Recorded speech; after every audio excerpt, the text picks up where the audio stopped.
Kendaraan darat pertama di Indonesia, dan perkembangannya sampai tahun 1970-an.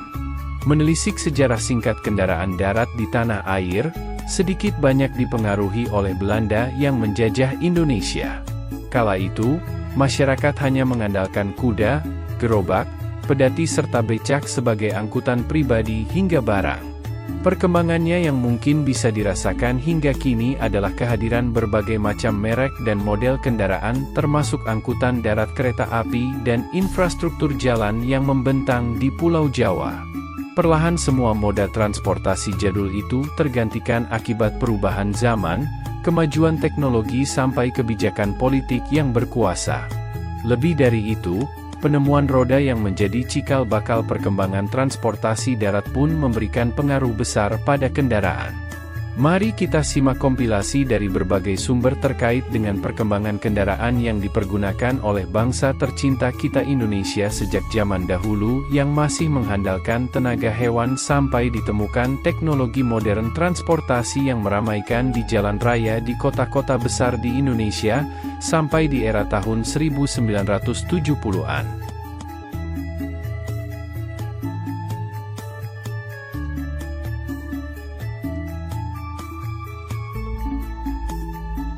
Dokar adalah kereta kuda yang bergoyang-goyang dan dapat ditemukan di seluruh Indonesia.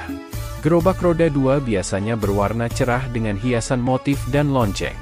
Kuda kecil atau kuda poni seringkali memiliki jumbai panjang yang menempel di tali kekangnya.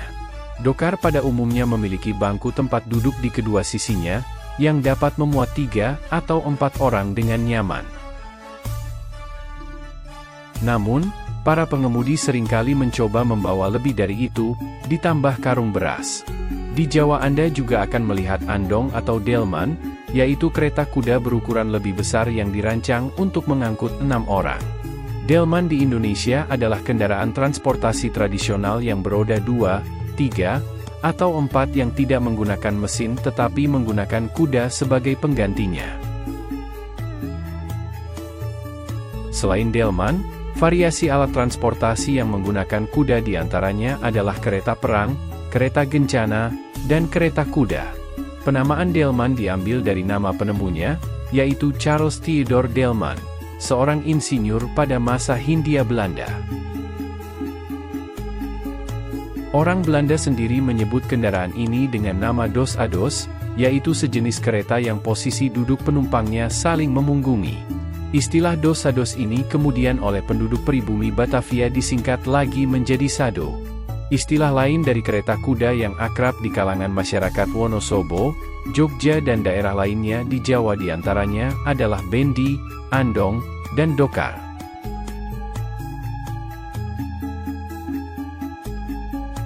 Sebagian kalangan meyakini nama dokar berasal dari bahasa Inggris, yakni sebuah kotak tempat duduk yang ditarik oleh anjing di barat sana, namun bertransformasi menjadi kereta kuda masih tetap dengan istilah yang sama, yaitu dokar.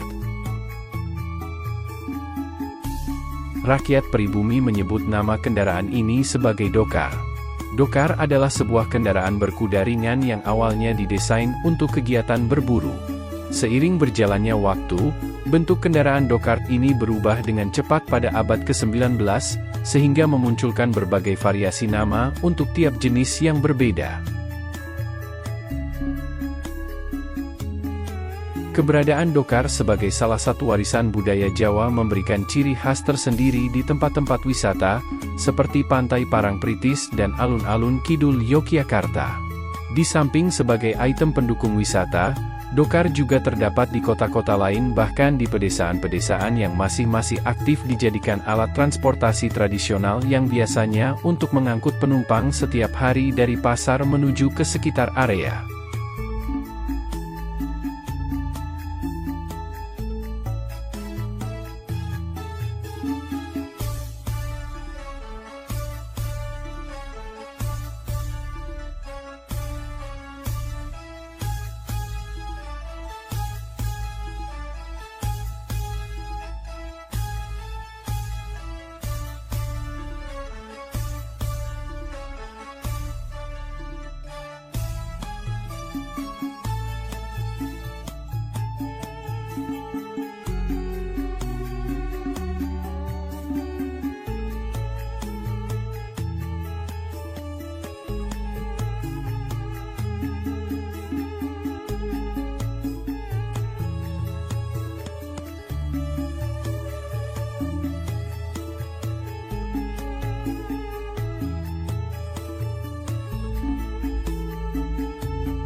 Becak di Indonesia juga disebut becak. Becak menjadi populer di Jakarta sekitar tahun 1936. Becak dianggap sebagai ikon ibu kota Jakarta, sebelum dilarang pada tahun 1970-an. Dengan alasan kekhawatiran terhadap ketertiban umum, pemerintah kota melarang mereka berada di jalan-jalan utama kota.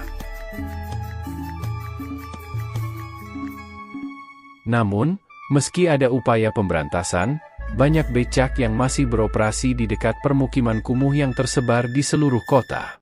Upaya untuk memperkuat larangan tersebut mengakibatkan penyitaan besar-besaran terhadap kendaraan ini pada akhir tahun 1990-an dan awal tahun 2000-an. Becak didatangkan ke Indonesia atau tepatnya ke Batavia dari Singapura dan Hong Kong pada 1930-an.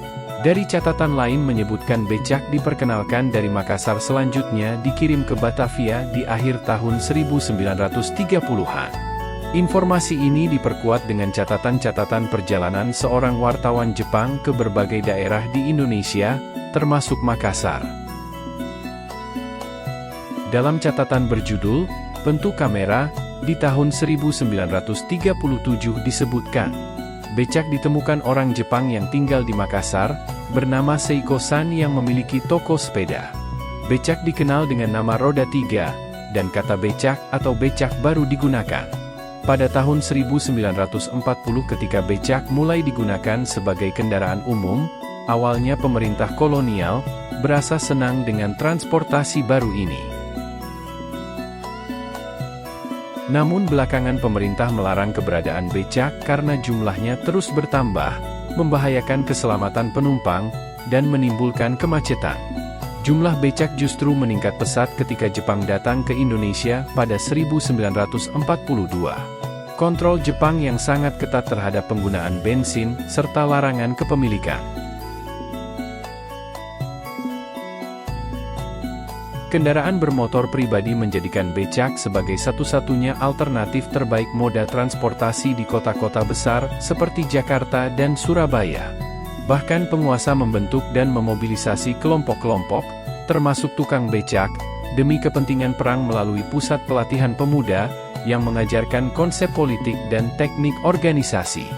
Becak dilarang untuk beroperasi di Jakarta karena alasan tidak manusiawi. Dan peraturan ini dituangkan di Perda Nomor 11 Tahun 1988 yang di dalamnya tercantum bahwa kendaraan resmi hanya kereta api, taksi, bis, dan angkutan roda 3 bermotor. Becak setelah berkembang di Batavia atau Jakarta kemudian berkembang ke Surabaya pada tahun 1940. Pasca perang, ketika jalur dan moda transportasi kian berkembang, becak tetap bertahan, bahkan ia menjadi transportasi yang menyebar hampir di seluruh Indonesia. Pada pertengahan hingga akhir 1950-an, ada sekitar 25.000 hingga 30.000 becak di daerah Jakarta. Jumlah becak membengkak dan pada tahun 1966 jumlah becak ada 160.000, jumlah tertinggi dalam sejarah. Gubernur Ali Sadikin mengeluarkan aturan mengenai larangan total angkutan yang memakai tenaga manusia, membatasi beroperasinya becak, dan mengadakan rahasia mendadak di daerah bebas becak. Kebijakan serupa dilanjutkan oleh gubernur-gubernur berikutnya. Becak dianggap biang kemacetan, sebagai simbol ketertinggalan kota, dan alat angkut yang tak manusiawi.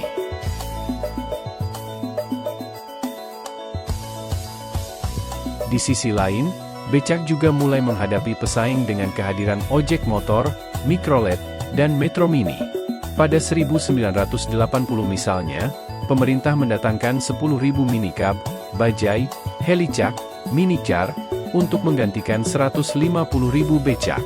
Pemerintah ketika itu memprogramkan para tukang becak beralih profesi menjadi pengemudi kendaraan bermotor itu, bahkan pemerintah menggaruk becak dan membuangnya ke Teluk Jakarta sebagai rumpon, semacam rumah ikan. Karena sulit, Gubernur Suprapto sampai bilang, becak-becak akan punah secara alamiah.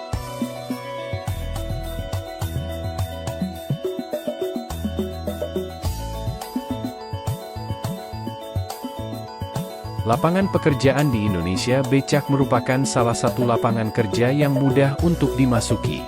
Sehingga kalau tidak dikendalikan, jumlah becak akan berkembang dengan luar biasa. Jumlah pengayuh becak biasanya berkurang pada musim panen, ataupun pada saat nelayan turun ke laut. Pada musim angin, nelayan yang tidak melaut akan menjadi pengayuh becak sebagai alternatif, begitu juga petani pada saat musim tidak panen.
Kendaraan bermotor pertama di Hindia Belanda, atau di negara yang kita cintai Indonesia, muncul pada tahun 1893. Orang pertama yang mempunyai kendaraan bermotor di Indonesia adalah orang berkebangsaan Inggris bernama John C. Potter, yang bekerja sebagai insinyur di pabrik gula pertama Oemboel yang terletak di Probolinggo, Jawa Timur. Potter memesan sepeda motornya langsung dari pabrikannya, Hildebrand und Wolfmuller, di Munich, Jerman. Potter adalah satu-satunya orang yang menggunakan kendaraan bermotor di Indonesia saat itu.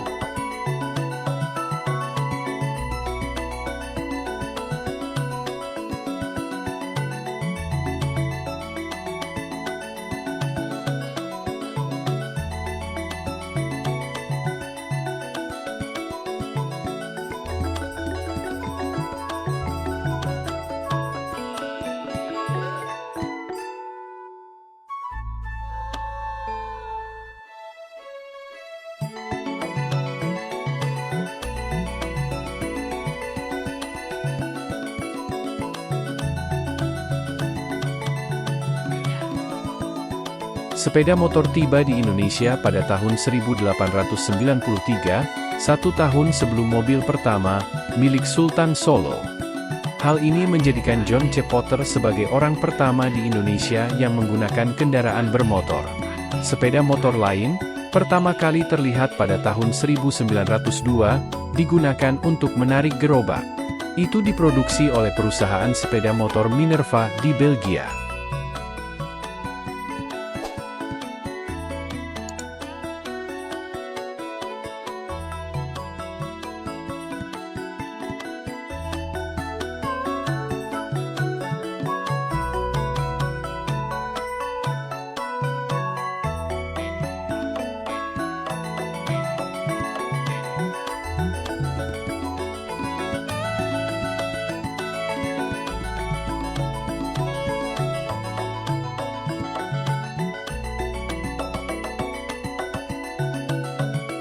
Mobil pertama kali di Indonesia bukanlah dimiliki oleh orang Belanda atau orang asing yang ada di Indonesia. Akan tetapi mobil pertama kali dimiliki oleh Raja Keraton Kasunanan Surakarta atau Raja Keraton Solo, yaitu Sultan Pakubuwono X yang pada tahun 1894 membeli sebuah mobil yang bernama Benz Victoria Pithon. Mobil tersebut dibeli oleh sang raja melalui perusahaan importer yang berasal dari Probolinggo, Surabaya, seorang kebangsaan Inggris yang bekerja sebagai pegawai gula yang bernama Owen Boyle. Mobil tersebut tiba di Indonesia setelah sekitar 8 tahun diluncurkan oleh Karl Benz. Harga mobil tersebut senilai 10.000 gulden pada saat itu yang setara dengan nilai rupiah 78 jutaan saat ini. Mobil tersebut dinamai kereta setan oleh kalangan masyarakat.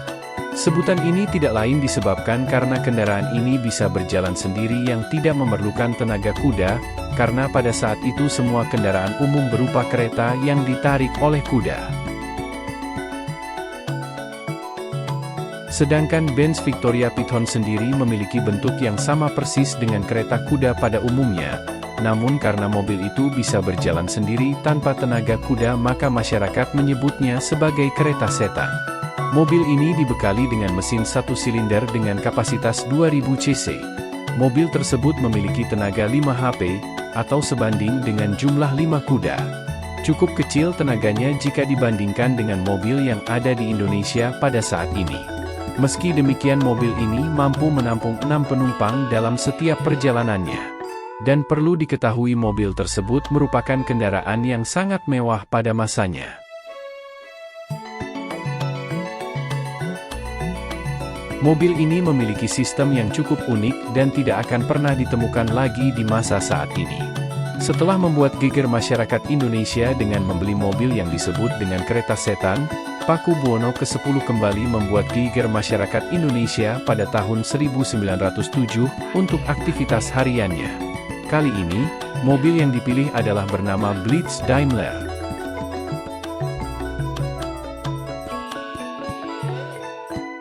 Mobil ini sekaligus menjadi mobil Daimler yang pertama kali masuk ke Indonesia oleh produsennya. Mobil ini membuat mesin yang lebih modern dengan kekuatan mesin 45 HP dengan menggunakan 4 silinder. Itu artinya mobil tersebut jauh lebih kuat dibandingkan dengan mobil pertama yang dipilih oleh sang raja. Meskipun menjadi mobil pertama yang ada di Indonesia, akan tetapi saat ini mobil tersebut justru tidak berada di Indonesia. Ketika itu, mobil hendak dikirim ke Jerman untuk dilakukan perbaikan karena ada permasalahan yang cukup serius. Namun, sesampainya di Jerman kekacauan besar sedang melanda Eropa waktu itu. Sehingga bertahun-tahun mobil terbengkalai dan akhirnya dinyatakan hilang. Informasi terbaru bahwa mobil tersebut saat ini tersimpan di Museum Lauman Belanda.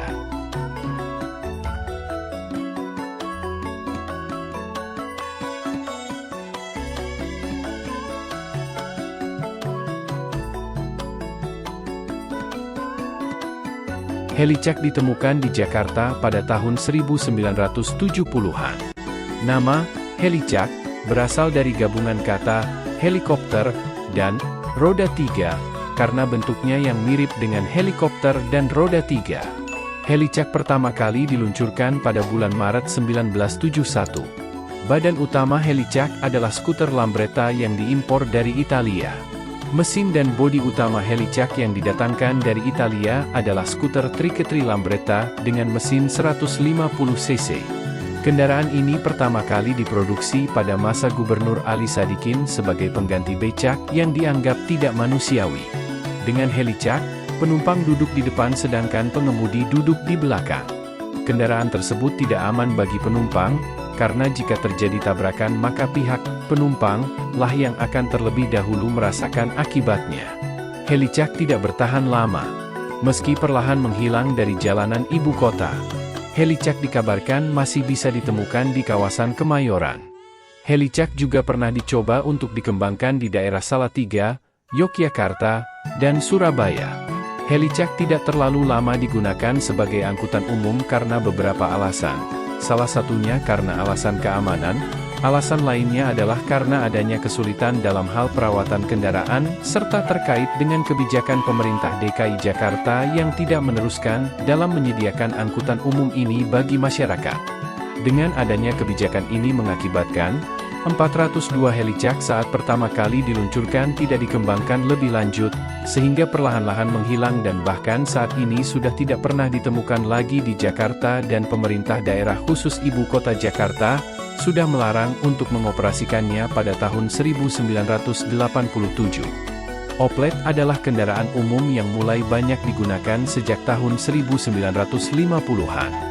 Pada 1960-an dan 1970-an, oplet menjadi kendaraan umum paling populer di Indonesia. Oplet merupakan angkutan umum dengan satu pintu di bagian belakang. Pintu merupakan pintu masuk dan keluar bagi penumpang. Di bagian depan juga terdapat pintu di sisi kanan dan kiri. Satu penumpang boleh duduk di samping pengemudi. Oplet umumnya menampung sekitar 10 orang. Menariknya, hampir seluruh badan oplet itu terbuat dari kayu, bahkan kusen jendelanya pun. Jendelanya bukan terbuat dari kaca atau plastik, melainkan dari kayu dan plastik yang tidak transparan. Tangki bensinnya ada di bagian dalam, tepatnya di antara kaki penumpang. Asal-usul kata oplet berasal dari gabungan Opel dan LED atau Opel kecil. Ada juga pendapat lain yang mengatakan kata oplet berasal dari nama Chevrolet. Oplet berasal dari sedan Morris, merek Inggris dengan ban yang dimodifikasi. Mobil Austin juga digunakan untuk memproduksi oplet. Morris Minor diimpor ke tanah air hampir bersamaan dengan merek-merek otomotif lainnya yang terkenal, seperti Chevrolet, Chrysler, dan Mercedes-Benz. Pada saat itu jika penumpang ingin menyewa oplet, maka digunakan sistem kontrak. Pemilik oplet diharuskan memberikan uang rokok kepada penjaga terminal untuk memastikan rute mereka aman. Semula oplet hanya beroperasi di wilayah Jakarta Timur atau Pasar Kramat Jati, Cijantung, Cibubur, Cilangkap dan Cisalak sejak tahun 1950-an dengan jalur resmi yang berizin. Pada tahun 1979, izin trayek dihilangkan dan fungsinya kemudian digantikan oleh Mikrolet, Metro Mini, atau Koperasi Wahana Kalpika, kendaraan koperasi. Izin trayek tersebut. Like, comments, share, and subscribe to our channel for more exciting content about the world of heavy equipment. Thank you for watching and your support.